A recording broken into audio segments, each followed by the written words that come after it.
What it do, ladies and gentlemen? It's a Stormcast. I'm Folu Storms. Good morning, good afternoon, good evening, wherever you are listening to in the world. It is my pleasure to welcome you to episode 2 of the Stormcast. Yay! Round of applause. Really excited that I've made it to episode 2. To be honest, it was touch and go for a while because adulthood be adulting. Oh my gosh. There are so many times in the last week, in the last few days where I've just thought, I just want to lay down and sleep. I cannot. I'm done. I'm tired.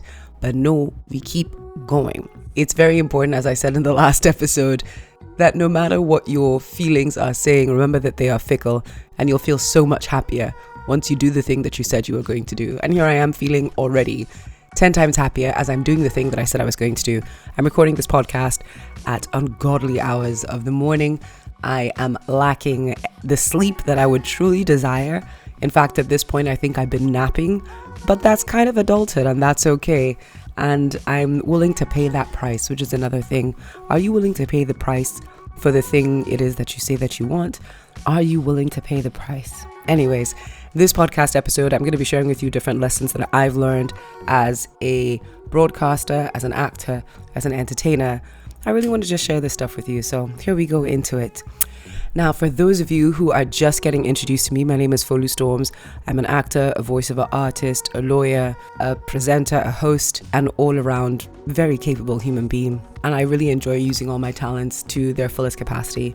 But in the last week, my acting work has been getting a little bit more recognition, especially in Nigeria, which is where I'm typically based. And that's really exciting. That's really cool. And I just wanted to share that with you. If you haven't seen it already, go out and check Baby Farm. Baby Farm is out. It is a series on Netflix that talks about this very, very important topic of baby farming. And baby farming is essentially where women are used for their ability to have babies. And they are used by less than scrupulous organizations, sometimes less than scrupulous people. And Baby Farm sort of tells that story in a very interesting way. So I play a character that was very entertaining for me to play. I had never played a character quite like her, but oh my gosh, you will love to hate to love joy. So go check out Baby Farm. It's on Netflix all across the African continent at the moment and elsewhere. Well, if you get a VPN. But yeah, I'm not advising things that are wrong. I'm just saying that's something that can be done. Anyways, outside of Baby Farm, there is also the African Magic Viewer Choice Awards that's been happening. Well, it's going to be happening in May. And they announced nominees the other day. And in one of the categories, which is for Best Short Film, I am the lead actor in 3 of those short films. That's really exciting. That gassed me up. But beyond being the lead actor, it was my first co-production. One of the films that's nominated, I was a co-producer in as well. And it's been my first co-production in a very long time. And I'm just really excited by that. So big shout out to Nora Awolowo, who brought the project to my attention and who said, Folu, do you want to be a part of this? And I said, yeah, but I'm not just gonna act, bro. Like, come on, let's get in the driver's seat. Let's be involved. I will help you produce this motherfucker. Excuse my French. Also, in case you didn't know, I do swear a lot casually, so that's just how it's gonna be. We're just gonna roll with the punches, you know. You're gonna have to embrace me in my reality, in my fullness. Yeah, that's how we do. That's how we do. So getting into it, I want to share with you some of the life lessons I've learned across the spiritual, the physical, and the mental, emotional aspects of life. It is important to balance out or to continuously balance out your emotional and mental with your physical, with your spiritual, because as human beings, we are spiritual beings having a physical experience, and we must take care of the vessel that we are in while we're on this earth. We must also take care of our minds while we're on this earth, and we must take care of our spiritual aspect, because like it or not, that aspect does exist and it affects everything that we do. So the lessons that I've learned, one of the first things, and this very much pertains to the mental, emotional, as well as the spiritual, is have boundaries, have standards, and sometimes have an ego. Yep, boundaries and standards are so important for protecting ourselves, but also for teaching other people how to interact with us. Creating a boundary for yourself and for other people is important, you guys.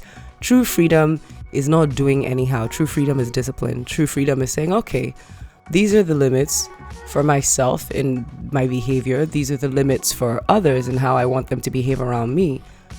Because very often as humans who tend towards people pleasing, and I don't know if anyone else there has had problems with people pleasing.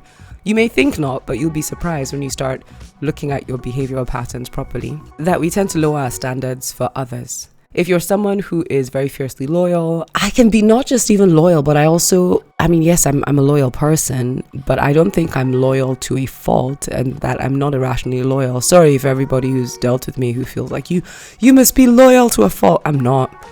I'm sorry. My rational brain really does kick in, and if you're doing stupid shit, I will say you're doing stupid shit. Like, I will not throw you under the bus around other people.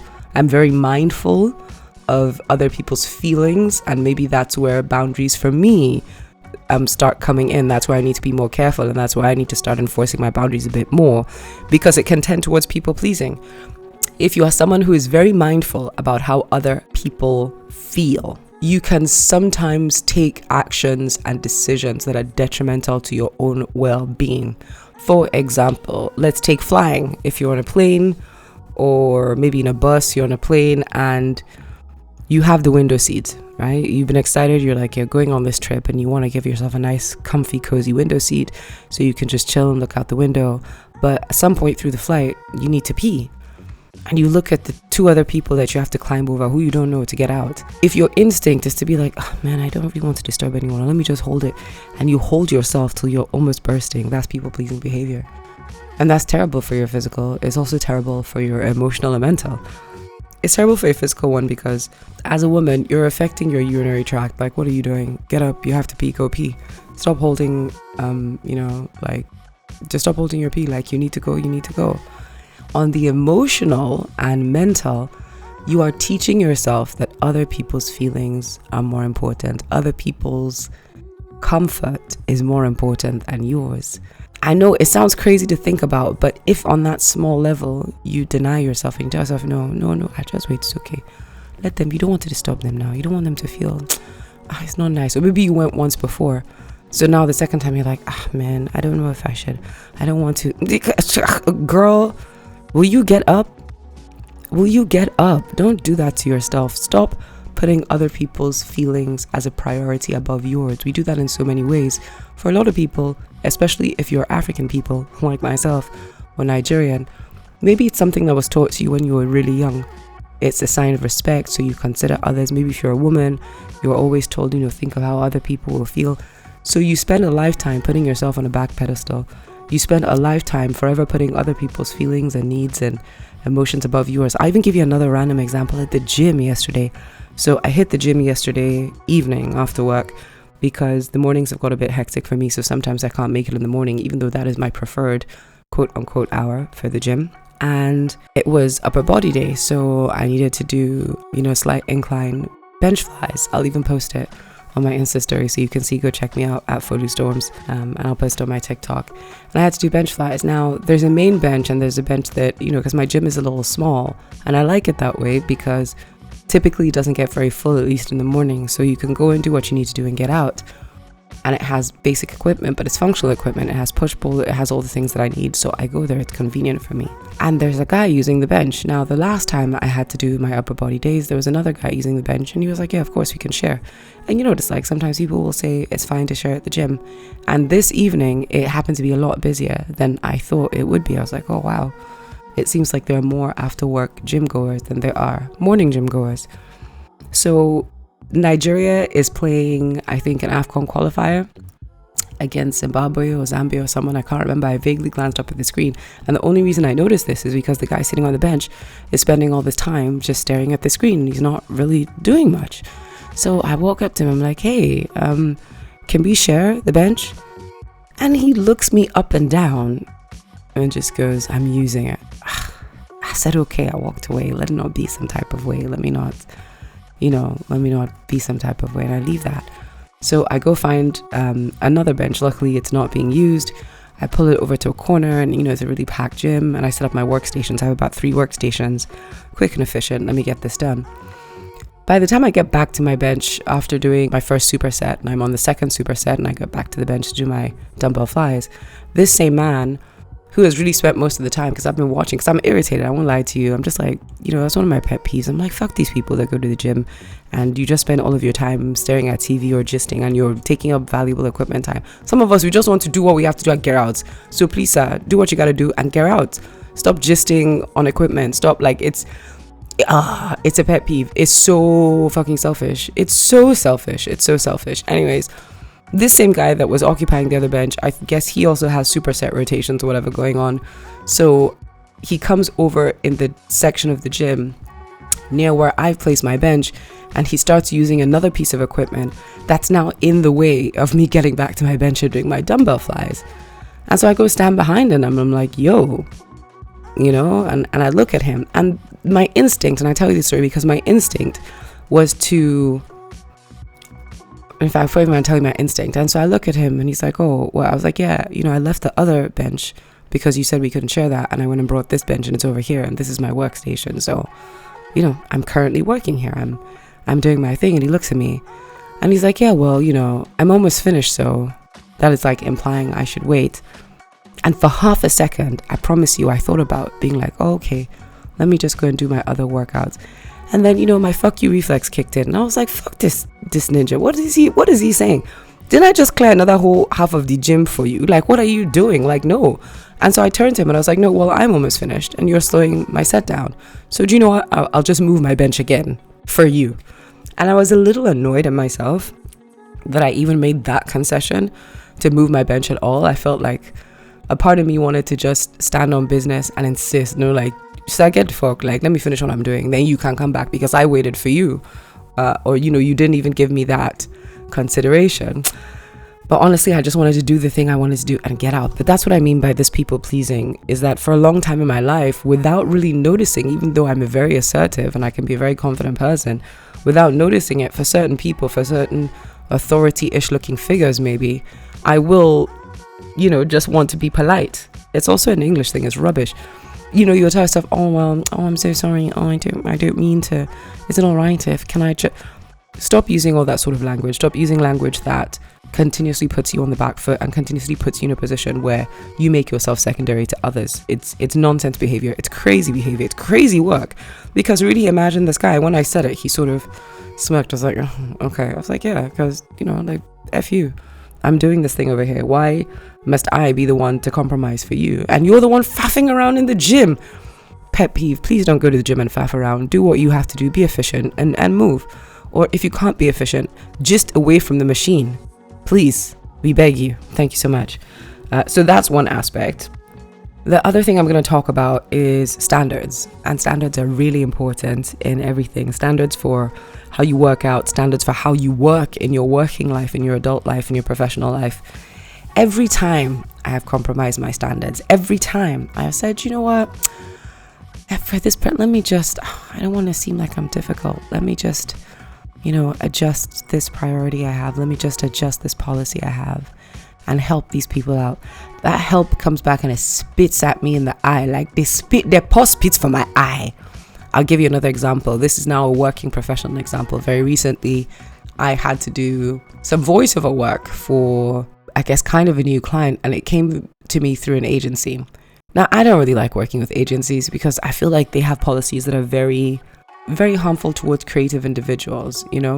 If you are an influential person or you are a single, like you're a vendor who uses your creative skill to earn money, agencies can be brutal about that nonsense. Their policies are terrible in Nigeria. I'll be honest with you. I don't like it. So I would 9 times out of 10 rather deal with the client directly. But you can't avoid agencies. And for any agency people listening, yeah, I said it. I said what I said it with my chest. You guys are badly behaved. So an agency approaches me and they're like, oh, listen, we have this thing. We want to know, what's your voiceover rate and can you do a voice demo? Now, guys, I don't do voice demos. It's an internal policy I created years ago because I've done enough of a body of voice work that typically for most people, I'm like, there's a link on my website here. Go listen to the voice work that I've done and you decide whether or not you want to work with me. But, what I do is what I do. And I have a set rate for that. And this is my rate card and this is what it costs. And this agency says, oh, but for the client. And I'm like, listen, I'm not involved in your agency business. I don't need to know if you're pitching or not pitching. That one doesn't concern me. Like, if you want to use my voice, if you want me to take time out to record any kind of script, there's a cost to that. So I tell them, please just pay this cost or leave me alone. And there's a lot of back and forth and begging, like, do you know what? Because I try to explain the amount of time it will take me to sit down and do voice demo samples for you is the amount of time that it will take me to actually do the work. So you're eating out of my time twice, and there is a cost to my time. There's an actual cost to my time and my physical effort and my expertise. There's a lot of back and forth begging, I'll just do a quick WhatsApp voice thing. It's just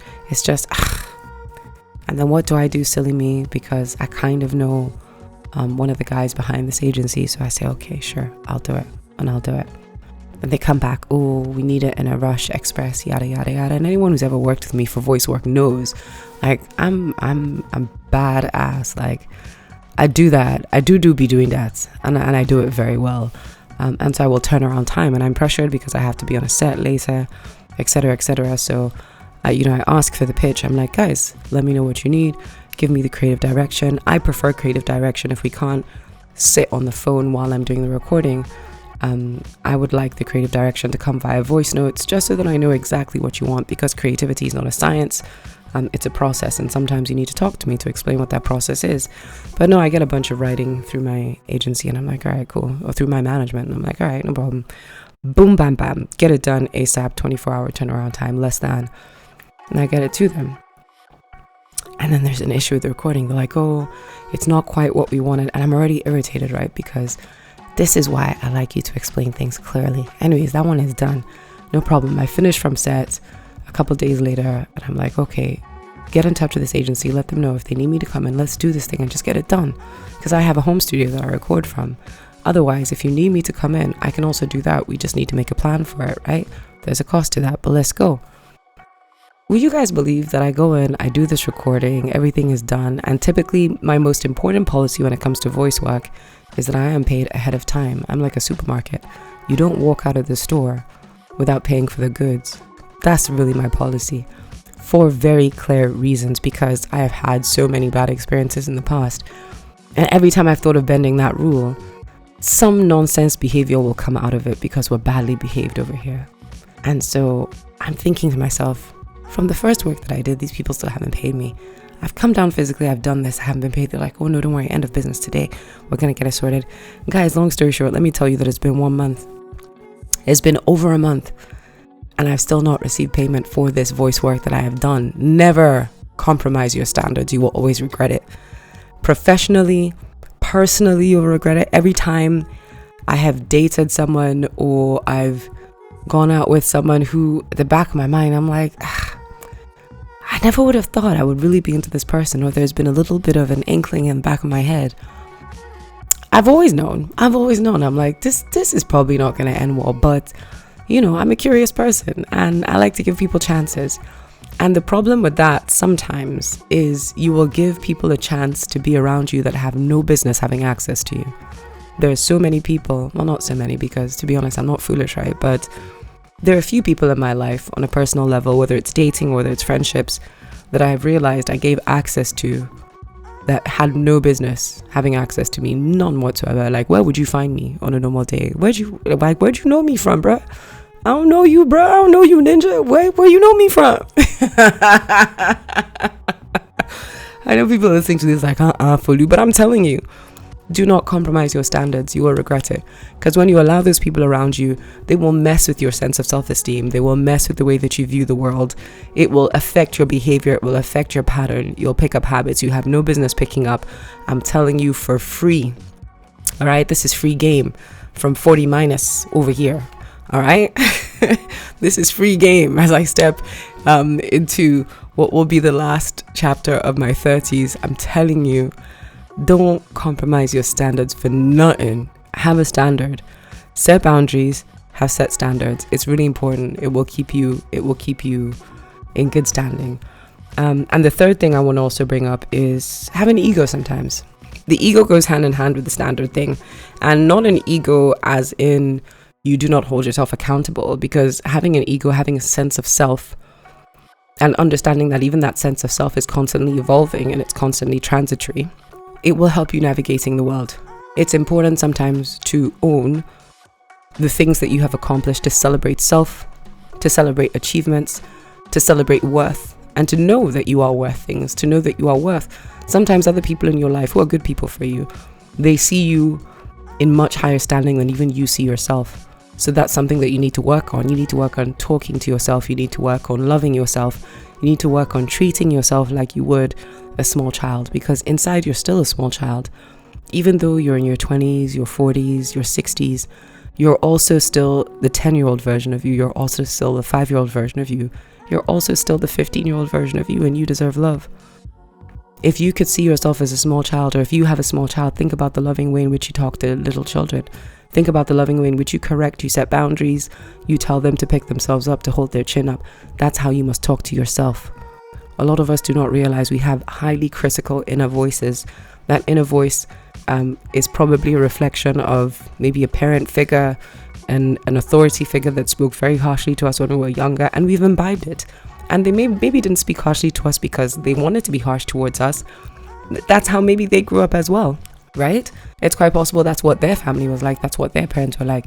So we have to do a lot of work to constantly put our ego, ourselves in good standing, and to hold ourselves accountable. Hold yourself accountable if you're talking shit to yourself. Like, bruh, stop. My dude, stop it. Stop talking crazy to yourself. Sometimes you'll be by yourself and be like, oh my God, I can't believe I'm so stupid. How can I be so foolish? My friend, will you stop that? Stop that. Will you let a person on the road talk to you like that? Why are you going to let yourself talk to you like that? Bruh, stop it. We need to build a healthy ego. A healthy ego that we hold accountable. We hold accountable for nonsense behavior as well, because sometimes we get triggered by other people. We always think we're the hero in our own story. Sometimes you're the villain. Sometimes you're Joy. For those of you who haven't seen Baby Farm, or who have seen Baby Farm, you'll catch the reference. If you know, you know. You know, it's a club. It's a Baby Farm club. Go check it out. Sometimes you're the villain. Sometimes your own desire to drive so hard in one direction is hurting people around you and you don't even notice that. Sometimes you're even Adana, because Adana too, she get coconut head. You know what I'm saying? So hold yourself accountable. Be mindful of that. Recognize when you are triggered. Recognize when something is making you act out of character, and hold yourself accountable to that. It's really, really important because it affects the people around us as well.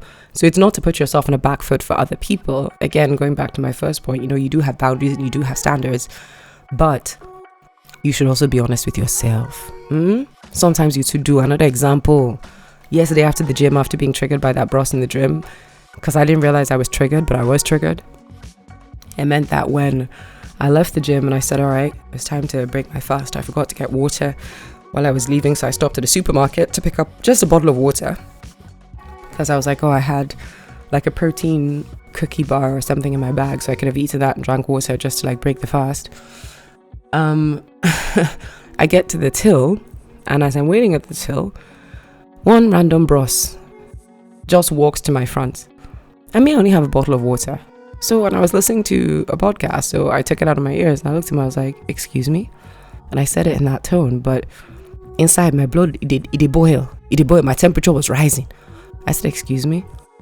He said, I said, but I'm in the queue. There's a queue. He goes, I'm not. And he did this defensive look where it's like, I'm just standing here. And I wanted to ask him, I'm like, but why is it my front? You chose to come and stand. Anyway, shall I let that go? And I'm going towards the till. Another pet peeve is coming up. You see, when there are members of the store working and they need to do a quick purchase of something and leave, I usually don't mind.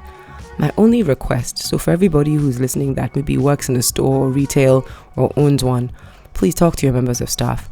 All you have to do is ask the customer in front of you if it's okay to step in. 9 times out of 10, everyone's going to say it's fine, right? Me too. I just have a bottle of water. So I'm just, at this point, I'm like, please just let me leave the store. It's taken a while for the person in front of me to process their stuff. Next thing I see is the cashier on my till is talking to one of her colleagues at the other side. She's like, have you been waiting since? No, come now, bring your things here. And he brings his things, and again, he places his things in front of me. So I'm triggered again. And I'm like, excuse me, madam, I just have a bottle of water. She's like, no, I'm going to attend to you. And because I'm so triggered, I begin to shalai. And I hate that. I hate when I start talking too much, because why are you talking so much? And because I'm triggered, I'm like, listen, please just let me break my fast. It's just a bottle of water. And she looks at me and she goes, yeah, I know. He wants to break his fast. And I look, and true, he literally has just a bottle of water and some rice and stuff. And I feel like shit. I feel so bad because one, I'm like, why am I here lauding to everybody? I'm not even Muslim. I'm just doing this to empathize. And I felt in that moment, like the empathy that I'm seeking to get through this fast, I felt like it was destroyed. I mean, it wasn't really, but I felt some type of way, and I'm like, no, all of us were in this together because I was holding my stubborn ass ground, but she's already like swiped my water and all this. And then I now notice there's another Muslim brother on the line, and he starts talking to his brother, in Arabic. And I'm just like, oh God, they're probably like, look at this sinful woman here just being attitude. And I didn't even think my attitude was that bad, but I felt guilty. And that's maybe my inner people pleaser. That's, the inner self-judge I have to, deal with and sort out. But I say that to say also hold yourself accountable, because I was triggered. And because I was triggered, I acted in a way that I did not actually want to act. I was snappy with somebody that I really could have had a little bit more patience for, because I wasn't going to die either. The whole point of fasting for any religion or for any kind of purpose is also discipline. It's self-sacrifice. I was going to be served. If I'd just been a little bit more patient and kept my mouth shut, she was already serving me. But it's also and I'm just giving you this example because it's me being vulnerable and being honest. It's a constant struggle to try and figure out what the right balance is. So if any of you guys out there struggling with it, like, oh, you seem so like you can listen, everyone is dealing with that, and it's important. So as soon as I drove out of there, I was like, oof, girl, that was not nice. That was, that was a good moment that God gave you to show proper empathy and a little bit more self-sacrifice, a little bit more, I felt some type of way. I'm not gonna lie. I did feel some type of way. I said a little prayer about it. I was like, God, I'm sorry. Like, I'm working. I'm a work in progress, God. I'm doing my best to be a better person. It just do be hard sometimes. So that's kind of it. I think I should stop the episode at this point. There's so much more that I can share with you, but I really just want to take a moment to say for episode 2, and really in life, make sure that you are setting boundaries for yourself. Make sure that you're setting standards, and man, develop a little bit of an ego, because it will help with your physical, your mental, emotional, and your spiritual. And on that spiritual level, in fact, I haven't even really addressed the spiritual, and that's probably what I should have addressed first. On that spiritual level, we are spiritual beings having a physical existence. Talk to God in whatever form that you recognize God, in whatever form that you recognize the divine, because you cannot go through this existence by yourself. It is hard, it can be tough, and it is not by your power or by your might. Now, if I even step away from God, because I'm Catholic, I'm raised Christian, but I do believe that God talks to people in different forms, which is why I'm over here doing Ramadan while it is Lent. And when Ramadan ends, I'm going to continue fasting, maybe not dry fasting, but I will continue fasting for Lent, because I believe that the principles that come with fasting, the principles that come with discipline are very good for your spiritual balance. They're very good for reminding you that from dust we came and unto dust we shall return. It reminds us of our connection as human beings and how we all share similar experiences in different planes. But if I even take it away from religion, right? There's a great video that I love to reference. It's called Creative Genius.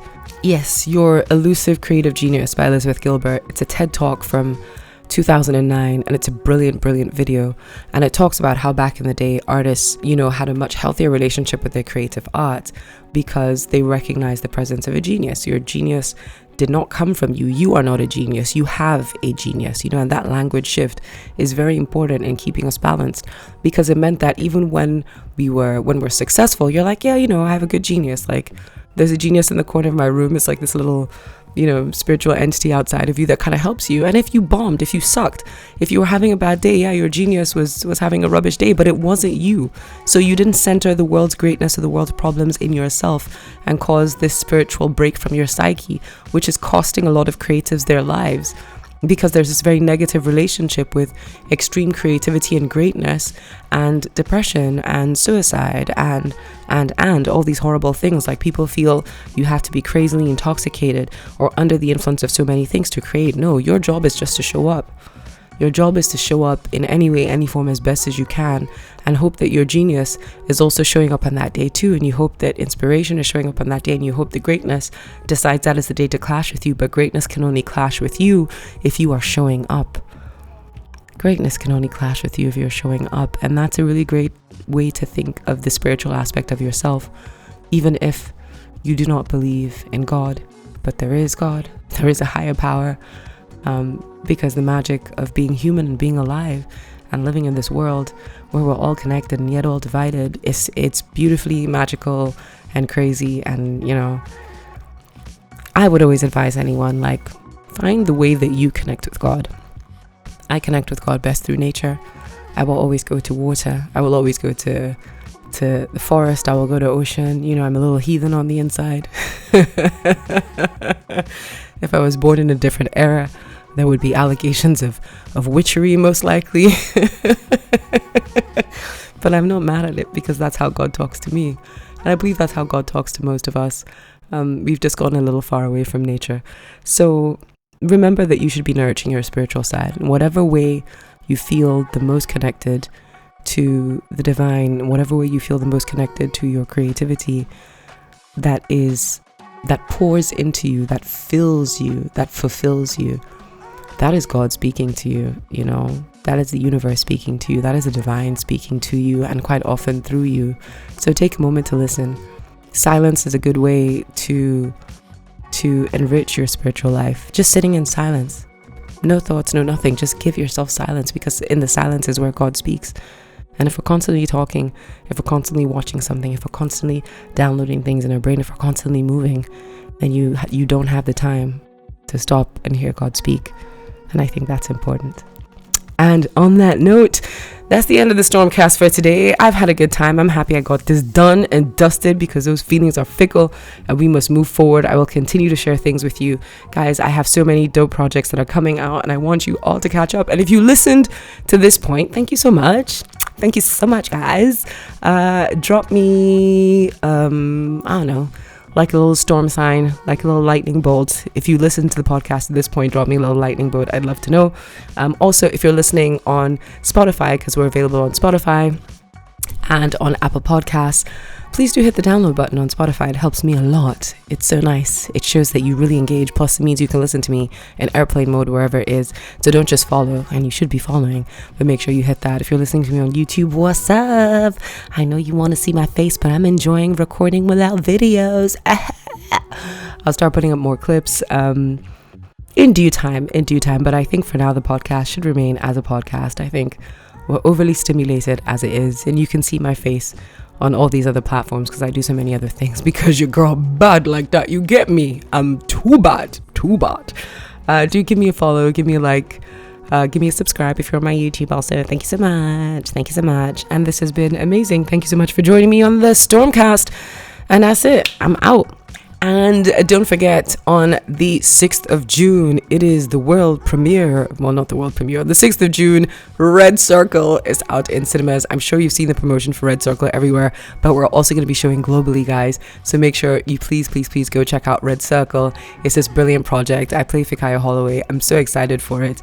I'm excited for you guys to see. And we're going to be in cinemas globally. So if you are anywhere in the world, it doesn't matter, Scandinavia, Alaska, guys, go to the Rixel production page or go to my Stormcast channel. You will see the links for the waiting list. So make sure you go sign up to our waiting list, and we will make sure that when June hits, Red Circle is where you are at. So come out and support, come out and watch it. It is a really entertaining flick. Honestly, have I led you astray yet? I mean, just look at my body of work. I only do work that makes sense. So please go check it out. Thank you so much, guys. Have a great rest of your week. Bye-bye.